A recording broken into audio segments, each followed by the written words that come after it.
Eto na nga mga chong, marami tayong basketball updates. Maverick Ahan Misi umalma sa mga nagsasabing wala siya sa practice ng Barangay Ginebra. Barangay Ginebra, kailangan ang consistent na Jamie Malonzo ngayong All-Filipino. Ilang araw bago yung magiging debut game ng Barangay Ginebra ngayong conference ay marami na ngang Barangay Ginebra fans ang hindi makapaghintay na makita yung kanilang paboritong kupunan. Marami rin ang nagtatanong kung ano ba yung kinakailangang gawin ng Barangay Ginebra para makuha yung kampyonato ngayong All-Filipino. Hindi nga yan magiging madali dahil marami silang kailangang gawin, pero meron niyang isa na pinakakinakailangang mag-step up ngayong Philippine Cup. Yan ay walang iba kundi itong kanilang high-flying forward na si Jamie Malonzo. Ngayong wala si Justin Brownlee, ay eto ang si Jamie yung pupuno sa pwestong iniwanan ng kanilang resident import. At para nga masustain nila yung kanilang magandang performance at hindi maramdaman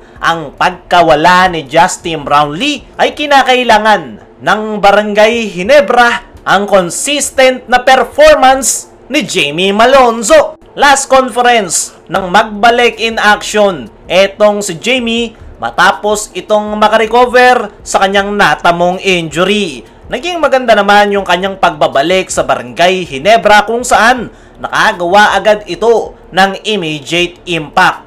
Pero yung problema dito kay Jamie Malonzo ay hindi nga consistent yung kanyang magandang performance. Minsan, maganda at napakalaki ng impact na kanyang nagagawa sa Ginebra, pero kadalasan ay bigla siyang nawawala. At yan nga yung problema ni Coach Tim Cone kay Jamie Malonzo na kailangan nilang magawan ng paraan ngayong All-Filipino. Dahil si Jamie nga yung may magiging mabigat na role ngayong conference. Dahil gaya ng sabi natin kanina, siya yung pupuno sa iniwanang pwesto ni Justin Brownlee. Kaya naman, kung gusto ng Barangay Ginebra na muling makabalik ng PBA Finals at makuha ang kampyonato ngayong All-Filipino, ay kailangan ni Jamie Malonzo na maipakita yung kanyang consistent na magandang performance. Naniniwala ko mga chong na ngayong All-Filipino babawi etong si Jamie. Panigurado nag-adjust pa ito at nabigla lang last conference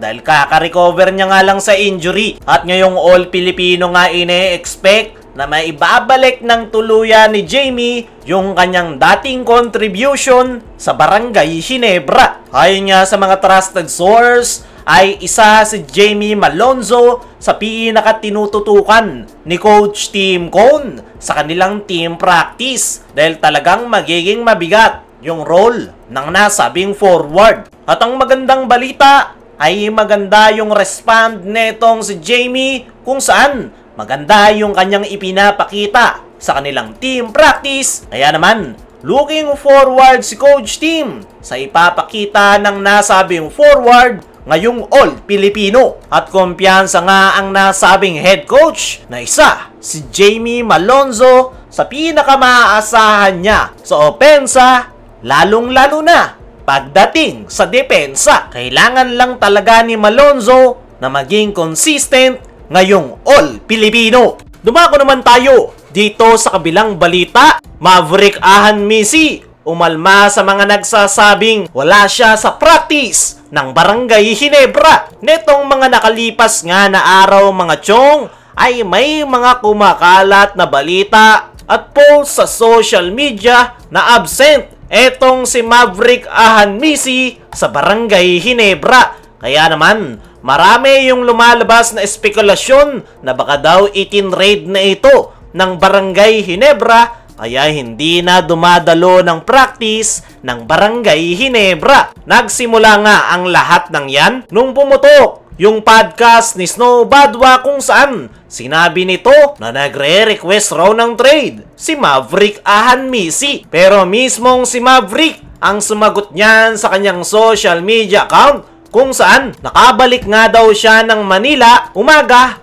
bago yung practice ng kanilang kupunan. Present at wala ngang absent etong si Maverick simula ng unang team practice ng Barangay Ginebra. Kaya naman, masasabi natin na fake news yung mga kumakalat ngayon sa social media na no-show o absent raw si Maverick Ahanmisi sa Barangay Ginebra. Nabanggit na nga natin sa mga nakalipas nating video na perfect attendance ang Barangay Ginebra simula ng kanilang unang team practice. Kaya naman, huwag kayong magpapaniwala sa mga posts sa social media, lalong-lalo na sa mga Facebook pages na haters ng Barangay Ginebra. Sa katunayan, isa nga si Maverick Ahanmisi sa pinakamasipag sa team practice ng Barangay Ginebra, kung saan talagang meron itong gustong patunayan sa kanyang mga haters ngayong All Filipino Conference. At ine-expect ko na isa etong si Maverick sa pinaka-maaasahan ni Coach Tim Cone.